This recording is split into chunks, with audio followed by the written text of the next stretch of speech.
Muito boa noite a todos. É com muita alegria que eu estou aqui para a gente realizar mais uma live. E a gente vai falar hoje sobre um tema bastante interessante. Antes de mais nada, eu gostaria de desejar a todos a paz de Jesus, que a paz do nosso Senhor Jesus Cristo esteja com todos vocês que nos assistem nesse momento, que me assistem nesse momento. Que haja luz e paz no caminho de todos vocês, tá bom? Olha, a gente vai falar hoje de um tema bastante interessante, um tema bastante polêmico.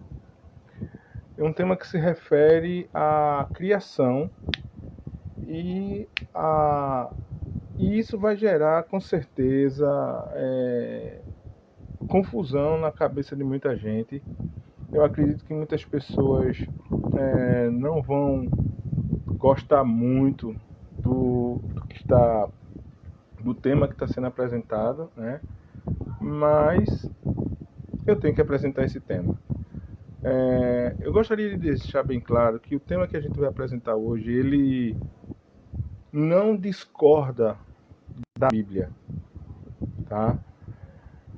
O importante que as pessoas precisam entender é que o Espiritismo ele não está aqui para discordar da Bíblia. O Espiritismo ele é uma doutrina esclarecedora demais e ele traz para a gente a verdade que está por trás da letra. O Espiritismo ele nos apresenta um Deus, mas um Deus que não é um Deus do fantástico, que não é um Deus do fantasioso. Ele é um Deus que é criador, consolador, que é pai, e não é uma pessoa que não é um ser que vive de fazer coisas fantásticas para provar que é Deus. Ele não precisa provar que é Deus. Deus ele não precisa de um certificado. Boa noite, Cláudio Andrade. Muito prazer em ter você aqui essa noite. Ele não precisa de um certificado, ele não precisa de um selo do Inmetro, ele não precisa de um certificado ISO 9000 para provar que é Deus.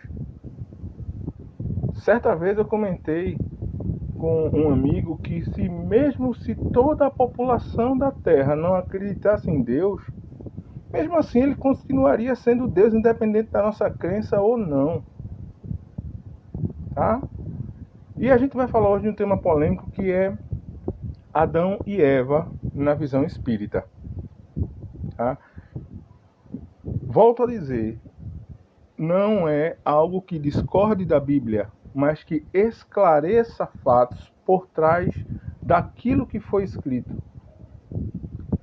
Moisés ele escreveu os 5 primeiros livros da Bíblia, que são chamados de Pentateuco. Gênesis, Levíticos, Números, Deuteronômio e Êxodo. Naquele período em que Moisés escreveu esses livros, a gente tem que ter a consciência e tem que tirar da gente a fé cega e colocar na cabeça da gente a fé raciocinada. Na época, aquelas pessoas eram ignorantes. E quando a gente fala em ignorantes, a gente não está falando de pessoas brutas, a gente está falando de pessoas que não têm a percepção das coisas que a gente tem hoje. E a gente tem menos percepção das coisas do que as pessoas terão no futuro, daqui a 20 anos. A gente não tem. Nós somos uma raça em evolução, em constante evolução. Somos espíritos encarnados em busca de evolução, em trabalho evolutivo. Então tudo que vai ser dito nessa live não é para discordar, e sim para esclarecer aquilo que é fantástico. Aquilo que parece misterioso demais. Então a gente vai falar de Adão e Eva na visão espírita e diz o seguinte: diz a Bíblia que Adão e Eva foram instalados no Jardim do Éden, onde viveriam felizes para sempre. A ideia era essa. Oi, Lulu, boa noite, minha querida. Prazer ter você. E diz o seguinte, que eles não teriam dores nem problemas ou dificuldades. Não experimentariam a velhice, a doença, a morte.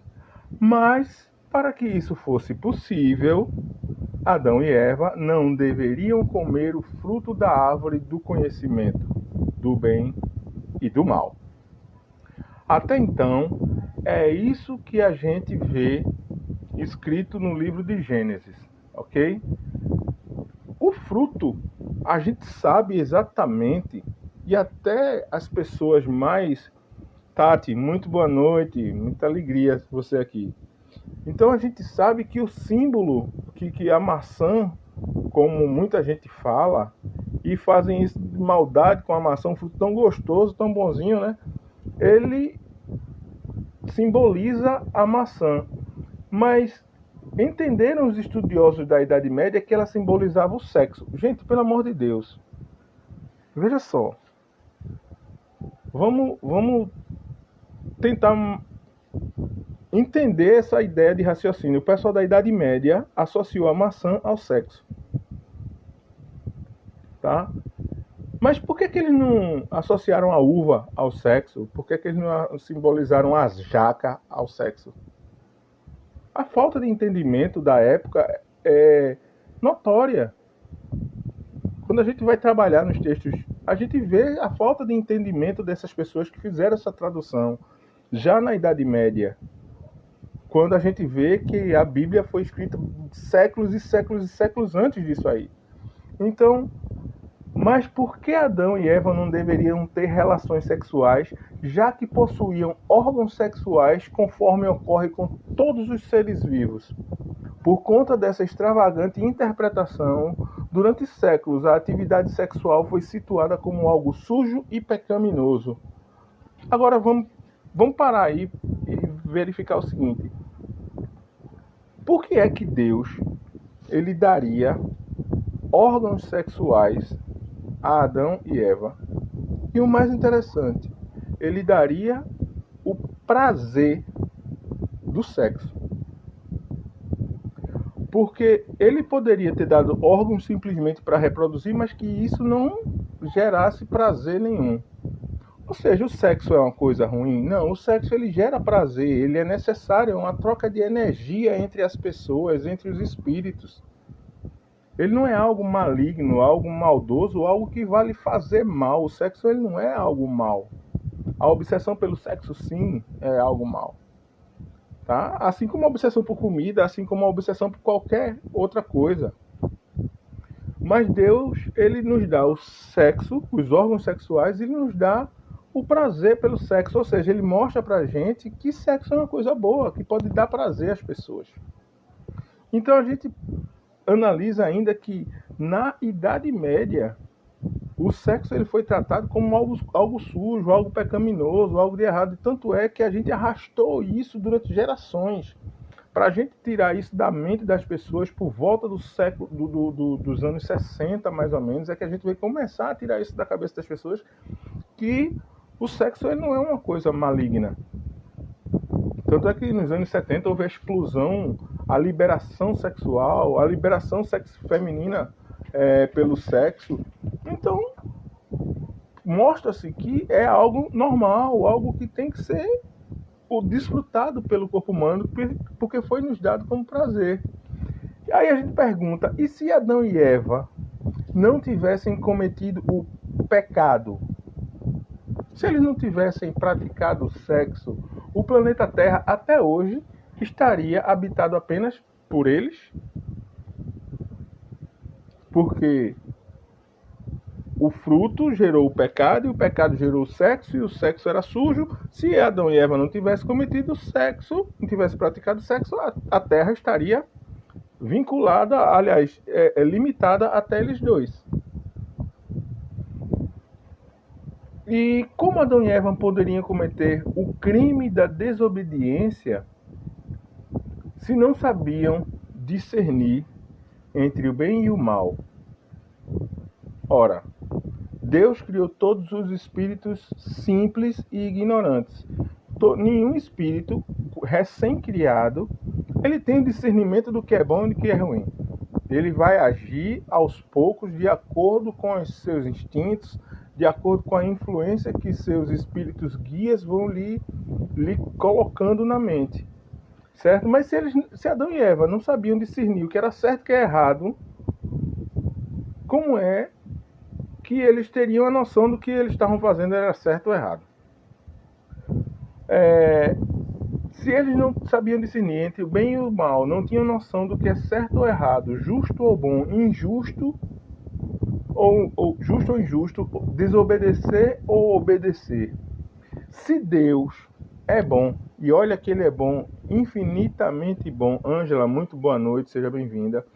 Se Deus é bom, e olha que ele é bom infinitamente, certo? Ele não é capaz de perdoar, ele não foi capaz de perdoar a desobediência do casal, no caso Adão e Eva, como espera ele que exercitemos o perdão que Jesus nos ensinou. Ora essa, vamos lá. Deus ele não perdoou Adão e Eva, segundo a Bíblia. Tá? Então, um ser que nos criou como pais, infinitamente amoroso, ou seja, muito mais amoroso do que somos com os nossos filhos, infinitamente bondoso, que nos perdoa o tempo todo, que está o tempo todo tentando nos colocar no caminho do bem através dos exemplos que ele traz para a vida da gente, através de Cristo que ele coloca para a gente como exemplo. Então ele não perdoa Adão e Eva e resolve punir Adão e Eva, expulsando eles do Éden, do paraíso.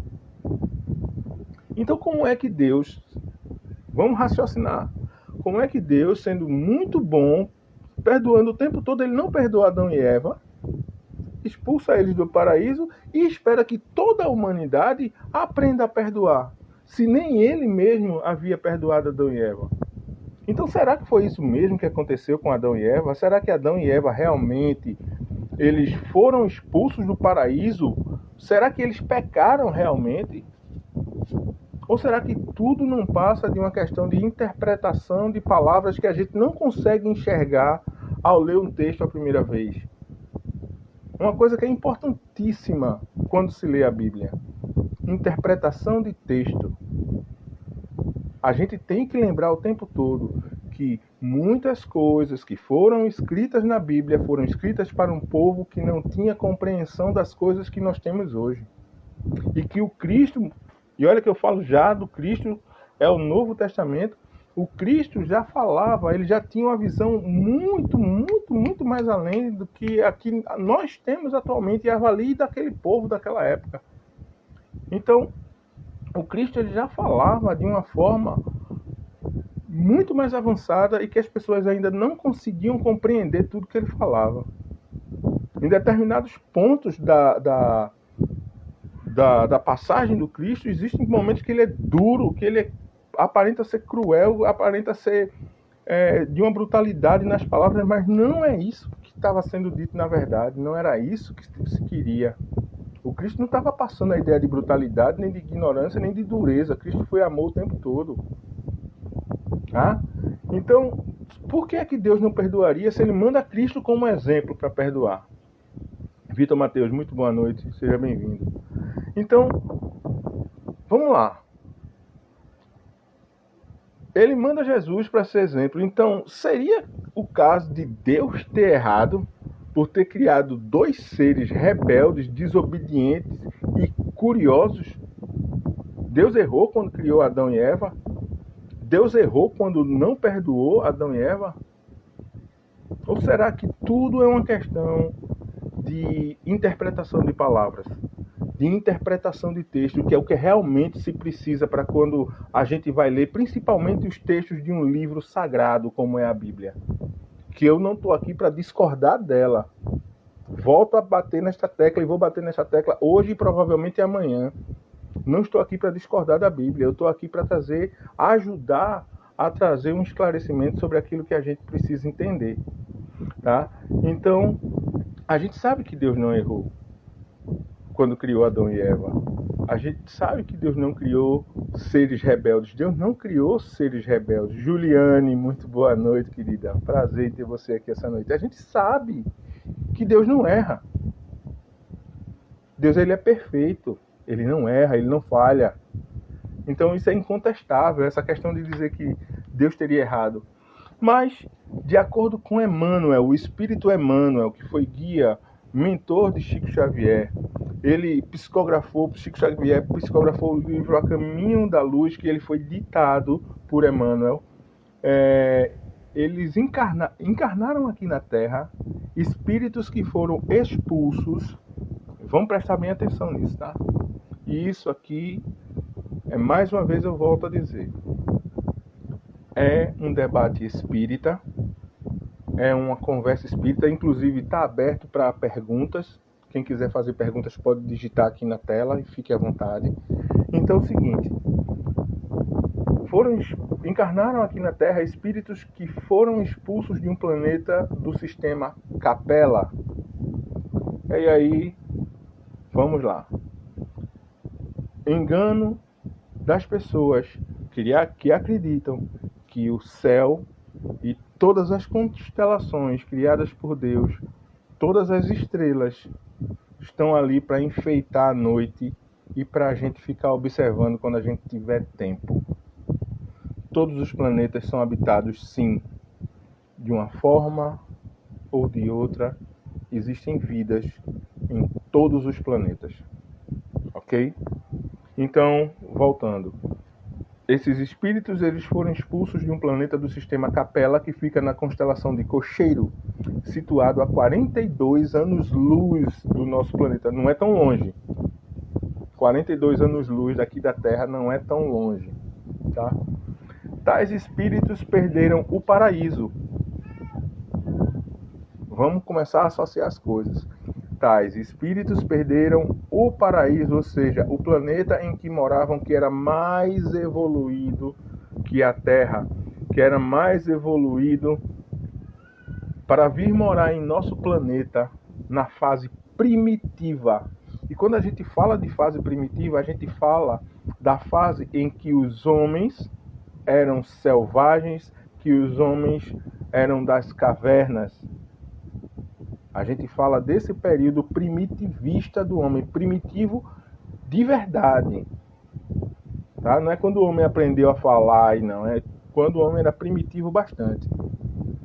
Estes espíritos deram origem à raça simbolizada na pessoa de Adão, e por essa razão mesma foi chamada, classificada como raça adâmica. Vamos tentar mastigar essa ideia. Esses espíritos eles eram evoluídos muito mais, muito obrigado, Lu, muito mais do que os espíritos que já estavam encarnados na Terra. Um exemplo simples para a gente tentar se situar. É como se eu estivesse hoje cursando a faculdade de matemática e não me comportasse bem na minha sala de aula de matemática na faculdade e a direção da escola resolvesse me colocar de volta à quarta série para que eu aprenda a me comportar. Mas não por conta do meu conhecimento, e sim por causa das minhas falhas morais, eu deveria ser levado à quarta série para aprender a me comportar.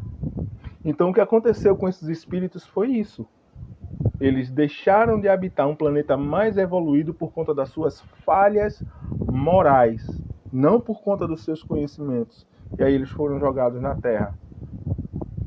Quando eles encarnaram na Terra, encarnaram com o véu do esquecimento. Vário Júnior, fala, querido, tudo bom? Boa noite para você, meu primo querido. Então, esses espíritos, quando eles encarnaram na Terra, graças a Deus, eles também receberam o véu do esquecimento. O que é o véu do esquecimento? Imagina você encarnado, lembrar de todas as falhas que você cometeu em outra encarnação, sabendo que você pode estar convivendo nesta encarnação com alguém a quem você fez muito mal no passado, ou que provavelmente também tenha feito muito mal a você. Como é que você iria conviver? Como é que você ia viver? Como é que sua consciência iria trabalhar? O véu do esquecimento ele serve para que a gente esqueça de tudo por enquanto que estamos encarnados aqui, para que a gente passe por essa encarnação simplesmente com o fato de viver bem com as outras pessoas, de nos alinharmos, para que quando a gente desencarne, que a gente volte e a gente reveja essas pessoas com que a gente conviveu e que as mágoas tenham sido apagadas e sanadas. Esse é o grande segredo do véu do esquecimento. Então o véu do esquecimento também foi jogado nessas pessoas. tá? Mas não seu intelecto foi jogado fora. E eles encarnaram aqui na Terra. E provavelmente, por conta disso, foi quando os homens começaram a desenvolver em si, os homens primatas começaram a desenvolver questões importantes, como o domínio do fogo, as escritas nas cavernas, a desenvolver a caça, a desenvolver até, quem sabe, a roda, a desenvolver as primeiras escritas, porque eram primitivos, o homem era bruto. Tá? Então, com a chegada desses seres encarnados de outro, que desencarnaram de outro planeta, provavelmente tenha sido aí que a raça humana começou a engrenar em seu progresso.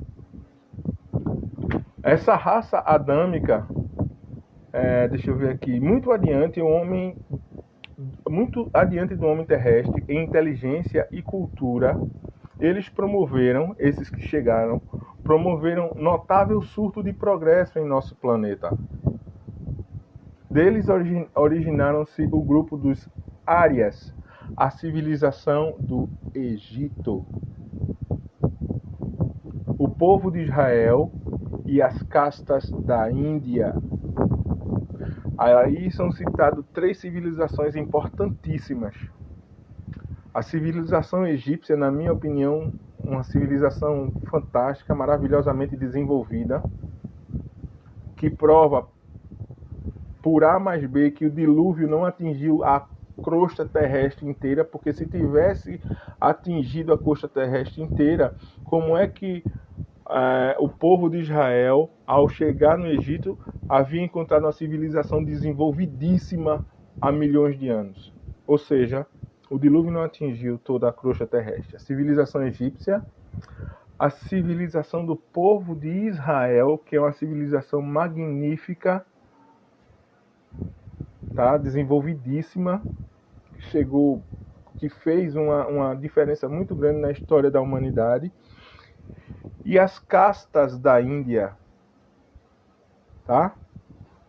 Então, quando eles aqui chegaram, a Terra já estava povoada desde os tempos antigos, como a América, pelos índios. Olha aqui os índios, olha. Quando aqui chegaram os europeus. Quando os europeus chegaram aqui no Brasil, em toda a costa da América, seja do sul até o norte, eles encontraram civilizações muito antigas, como as civilizações astecas, os incas. Tá? Então, um exemplo é Caim, que após matar seu irmão Abel... Gente, vamos prestar atenção nisso. Caim e Abel viviam com Adão e Eva. Quando Caim matou seu irmão Abel, ele saiu vagando pelo mundo por ordem de Deus, Jeová, encontrando assim na terra de Nod, a leste de Éden, onde conheceu sua esposa, dando-nos a entender que haviam mais pessoas habitando o paraíso. Olha só, se eles viviam lá no Éden, não no paraíso, mas no Éden. E aí, quando Caim mata Abel, Deus expulsa ele do Éden, do jardim. E quando ele sai do Éden, ele encontra uma mulher e casa com ela. Essa mulher saiu de onde?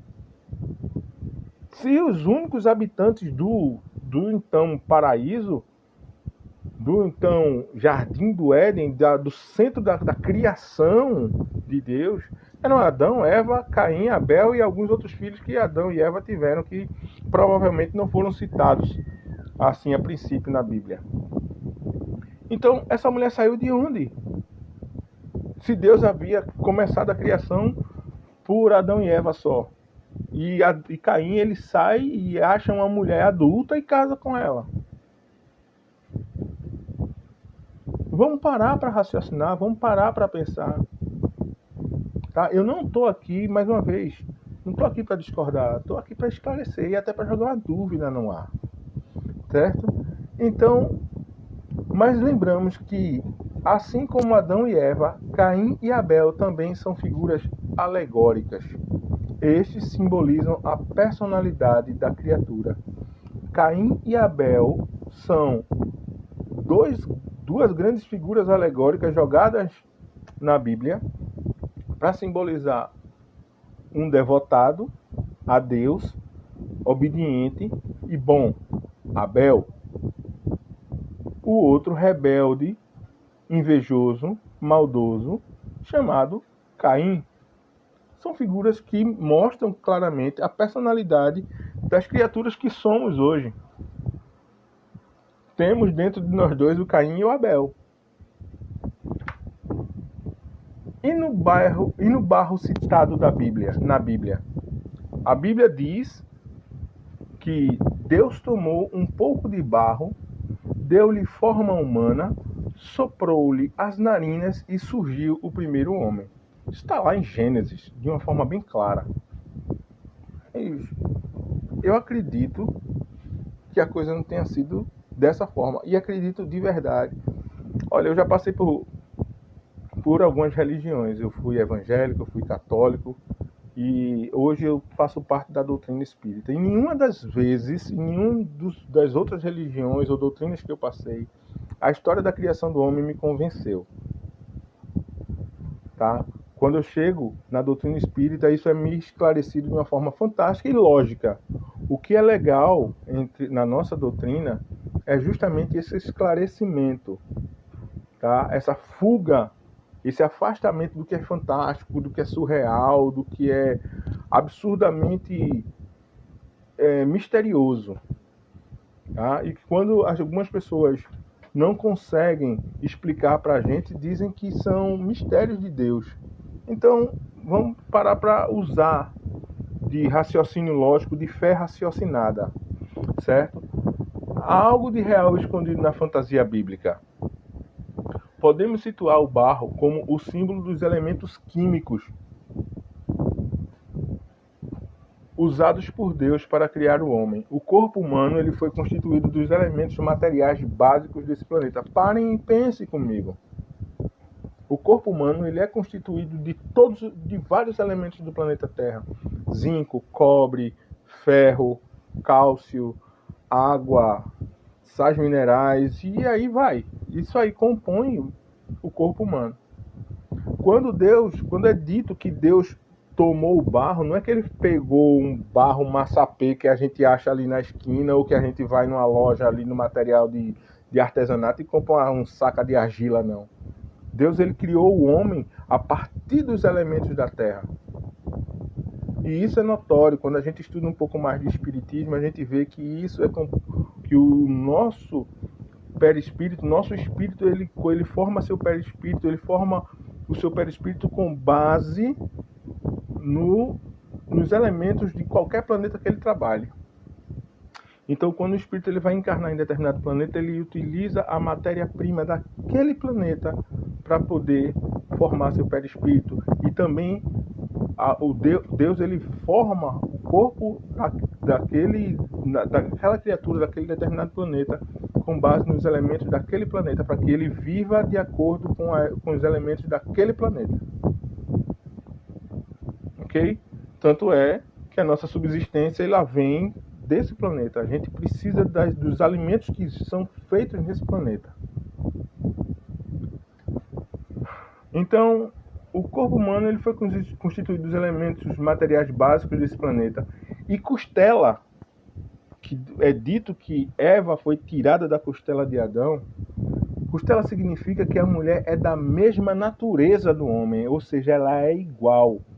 Essa fantasia que se criou de que Eva, ela veio da costela de Adão, isso é algo extremamente machista, isso é algo extremamente imposto pela civilização da Idade Média, que era uma civilização machista, sexista. Luciana Machado, muito boa noite, seja bem-vinda. Então, esse texto foi traduzido e adaptado por uma sociedade extremamente machista, que queria a mulher submissa aos homens, e por isso ela faz com que a mulher, ela mostra, essa sociedade, esses tradutores e estudiosos dessa época, tentam mostrar que a mulher, ela vem da costela de Adão e tenta provar que a mulher, ela é dependente dele porque descende dele. Na verdade, a mulher, a costela, quando se fala aí, é que a mulher é igual ao homem. E talvez seja por isso que, por conta desse preconceito que... Boa noite, Luciana. E talvez seja por isso que, por conta desse preconceito arcaico que a gente traz até hoje, provavelmente, é por isso que a gente se depare com tantas cenas machistas, sexistas, que a gente encontra hoje em dia. É por isso que a gente tem essa dificuldade toda de mostrar que a mulher, ela precisa se empoderar. A mulher não precisaria se empoderar se a sociedade não tratasse a mulher como um ser submisso ao homem. A gente tem que entender que a mulher é igual. Ela é um ser humano igual. Essa ideia é machista, é passada de séculos de uma sociedade que aproveitou-se da tradução bíblica para impor essa questão.